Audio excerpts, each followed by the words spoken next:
friends, my name is Alex Korekis, and I want to welcome you to the Finding Lost Civilization series. Now, this series is dedicated to visiting ancient sites that time has long forgotten. It's not about providing exacting ethnographic or archaeological information. Rather, it's an effort to open a portal into your mind so that you can go seek further knowledge. Now, one of the things that I'd like to do is solicit the audience out here to send me the grid coordinates or the exact location of a site that you think is special or it's secret to you. Email those coordinates to me, and if the sun, moon, and stars align, I'll go out there and film it and share it with everybody. And if you want that site to remain confidential, I'll do that also. Anyways, today's trek is going to be fantastic. We're in the Los Padres National Forest in Monterey County, California. And specifically, we're in an area where the people known as the Salinans used to live. Now, what I've done is taken 5 treks, 10-minute segments. I guess, people's attention span is getting less and less today.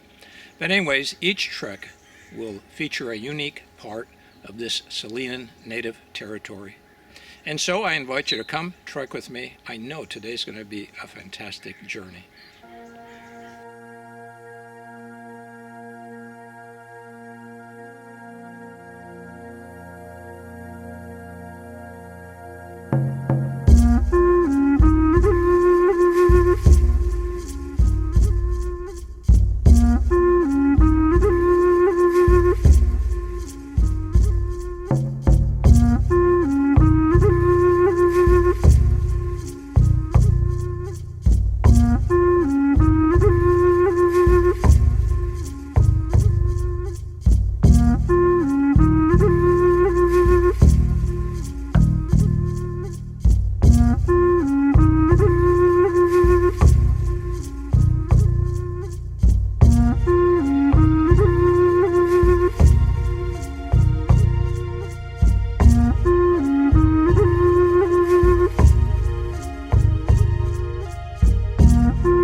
Well, friends, this is another view or another angle of the cave, and what I'm going to do is we're going to enter from this side right over here.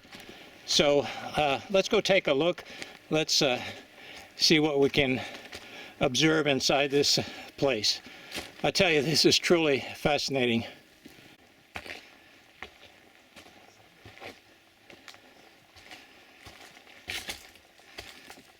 And so as we enter the cave over here, you can see that it's quite large.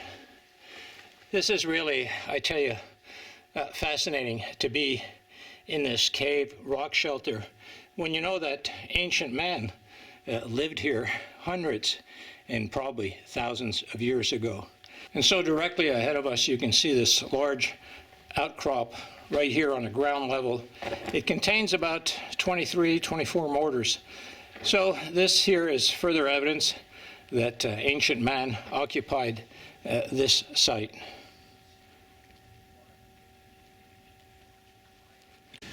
Friends, let me show you some of the other interesting things where you could find signs of life. These mortars here in this shelter are really fantastic. But look at this over here. Right over here, this was just laying on the ground. This here is a bone. So this again is another sign that ancient life was here. This bone is cracked open. And look at this right over here. It's as sharp as a knife. So bone was often used as an implement, no different than a needle would be used today. Well, aside from this bone over here, this stone right here is known as a chert. And what's fascinating about chert stone is that it could be shaped into an implement used for everyday life. This right here has been shaped to be a sort of a knife, or what they call a scraper. Right over here, it's extremely sharp, and so you could use it in this manner or this manner to cut into meats or fish or plant life. These could also be shaped into arrowheads or spear points. So there was a great utility to this type of stone. Again, this is a chert stone. And you can see chert flakes laying all around here. So this is another indication. We have three right now. We have the mortars indicating that life was here. We have this bone that's been cracked open, probably a food source and also an implement used. And then we have these what's called, I guess, debitage chert flakes to again indicate that man once lived here. In other words, he worked this stone as a tool for himself. So this is truly fascinating.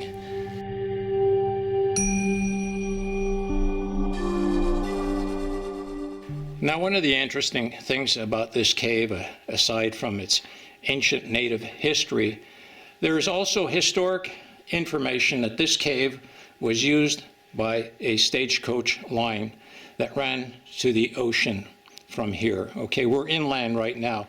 And if you look to the front of the cave, you can see a road over there. It's a small road. It used to be a trail. Well, apparently that was a stagecoach line going all the way to the Pacific Ocean. Now, this cave today is called Wagon Wheel Cave because this is where the stagecoach or the wagons came through. Now, apparently they used this cave, the stagecoach people, to hang their saddles from the ceiling somewhere here, okay, to protect them from rats. So one of the things I did was I searched the ceiling to see if there were any marks where I could see that there was some kind of hook placed into the ceiling to hang the saddles. I was following up on this historic information. And I came across this crack here in the ceiling, you see? And then I noticed it looks like there's striations there, as if there was a hook, some metal rod put there. And I followed the crack, and my goodness, look at this. There it is. There is the hook that the settlers, okay, or the people in the late 1800s hung their saddles right here in Wagon Wheel Cave. So this story that I was told is factual. We ran it down and we saw for ourselves what this verbal history initially told us, that the stagecoach people, that the settlers, the ranchers, hung their saddles up here in a cave to protect them from rodents, as opposed to laying them down here on the ground where definitely rats would have eaten away the leather from the saddles.